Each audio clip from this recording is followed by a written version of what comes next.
Olá, sejam bem-vindos ao capítulo 9 do Evangelho de João. Vocês lembram que no capítulo 8, as lideranças religiosas tentaram pegar Jesus de um monte de vezes e não conseguiu.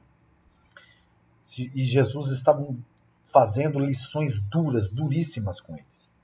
Agora a coisa vai complicar. Esse capítulo é um capítulo até bastante engraçado. Ele tem um tom meio que dramático, mas ao mesmo tempo cômico pela situação que vai acontecer. Vamos a ele? Vamos lá, João 9. Ao passar, Jesus viu um cego de nascença. Seus discípulos lhe perguntaram: Mestre, quem pecou? Este homem ou seus pais, para que ele nascesse cego? Por que essa pergunta dos judeus, tá? Dos discípulos? Porque os judeus, eles têm na cabeça, na cultura, na verdade deles, que quando acontece um, um evento desse, por exemplo, uma pessoa que nasce inválida, uma pessoa que nasce cega de nascença, esta pessoa está carregando, pode ser que essa pessoa esteja carregando pecados dos seus ancestrais, dos seus parentes passados. Então, por isso a pergunta, Senhor, quem é que pecou para que ele estivesse assim? Né? Eles usam inclusive o texto que fala que eu visitarei o pecado do pai no filho até a geração X. Para ter esta consciência de que o que o meu pai, o que meu avô cometeu lá atrás, pode acarretar um pecado e um desdobramento em mim. É assim que eles pensavam. Por isso eles fazem essa pergunta: Mestre, quem pecou, este homem ou seus pais, para que ele nascesse cego? Disse Jesus: nem ele, nem seus pais pecaram, mas isso aconteceu para que a obra de Deus se manifeste na vida deles. Enquanto é dia, precisamos realizar a obra daquele que me enviou. A noite se aproxima, quando ninguém pode trabalhar. Enquanto estou no mundo, sou a luz do mundo. Jesus sempre carrega, irmãos, essa questão do tempo, no sentido de parece que Jesus tem pressa. Você olha Jesus fazendo e a pregação de Jesus parece que ele tem pressa em anunciar, em cumprir o que ele tem que cumprir. Né? Então, Jesus carrega essa questão da temporalidade na sua fala, naquilo que ele faz. Tendo dito isso, ele cuspiu no chão, misturou a terra com a saliva e aplicou aos olhos do homem. Então lhe disse: vá lavar-se no tanque de Siloé, que significa enviado. O homem foi, lavou-se e voltou vendo. Seus vizinhos e os que anteriormente o tinham visto mendigando perguntaram: não é este o homem que costumava ficar sentado mendigando? Alguns afirmaram que era ele, outros diziam: não, apenas se parece com ele. Mas ele próprio insistia: sou eu mesmo. Então, como foram abertos seus olhos? Interrogaram-nos. Interrogaram-no eles. Ele respondeu: um homem chamado Jesus misturou terra com saliva, colocou-a nos meus olhos e me disse que eu fosse lavar-me em Siloé. Fui, lavei-me e agora vejo. Simples assim, né? E eles lhe perguntaram: onde está esse homem? Não sei, disse ele. Levaram aos fariseus o homem que fora cego. Era sábado, o dia em que Jesus havia misturado terra com saliva e aberto os olhos daquele homem. De novo, Jesus, quase que para provocar, ele produz um milagre num dia de sábado. Se você não acompanhou os outros capítulos e quer saber o problema que dava fazer algumas coisas no sábado, leia lá os outros capítulos que eu já expliquei bastante sobre isso.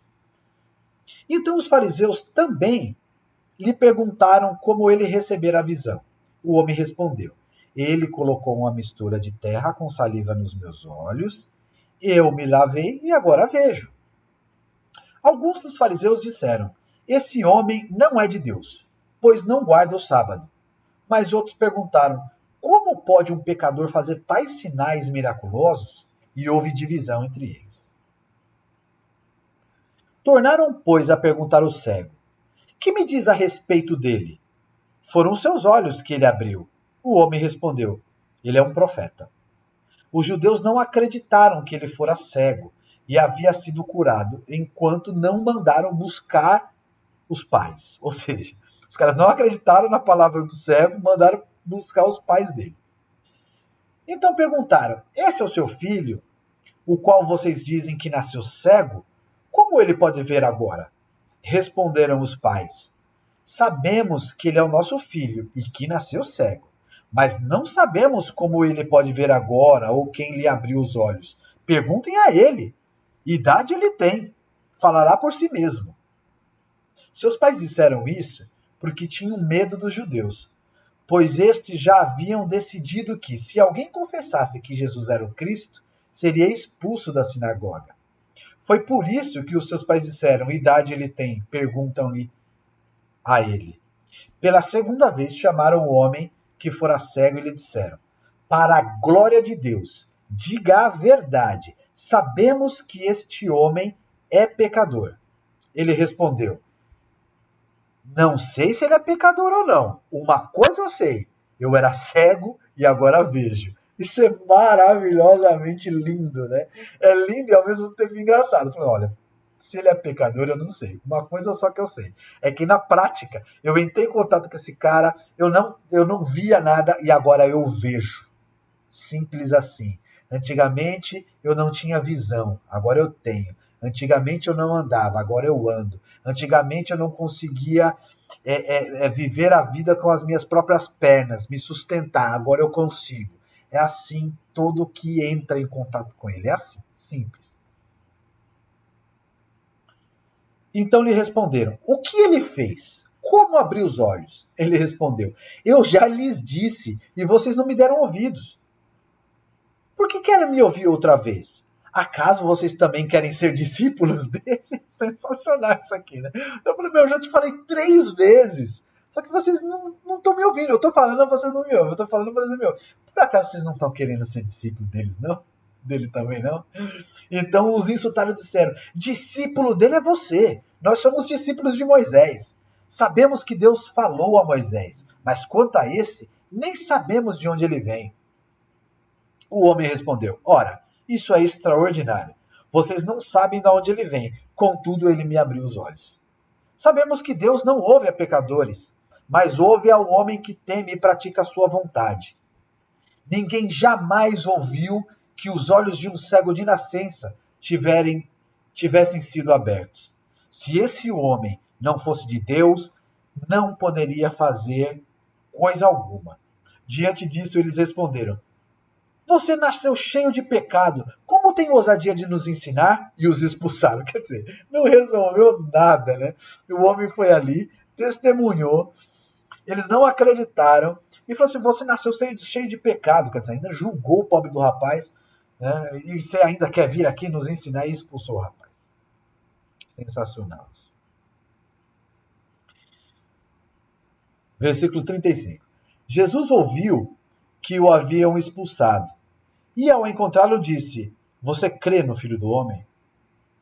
Perguntou o homem: Quem é ele, Senhor, para que eu nele creia? Porque o homem não tinha encontrado Jesus depois disso ainda.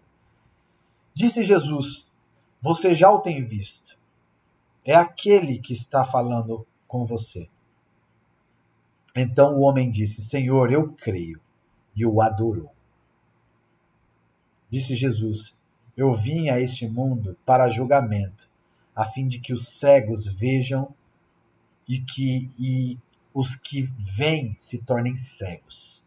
Alguns fariseus que estavam com ele ouviram-no dizer isso e perguntaram: Acaso nós também somos cegos? Olha a preocupação, né? Disse Jesus: Se vocês fossem cegos, não seriam culpados de pecado, Mas agora que dizem que podem ver, a culpa de vocês permanece. O que ele quer dizer, né? Se vocês não soubessem de nada, vocês não seriam culpados de nada. Mas agora que vocês veem, que vocês sabem, se vocês não tomarem alguma posição, aí sim, vocês permanecerão na culpa. Linda essa história, né? E o que será que vai acontecer no capítulo 10? Quero te convidar a ler comigo num próximo vídeo. Grande abraço, fiquem com Deus.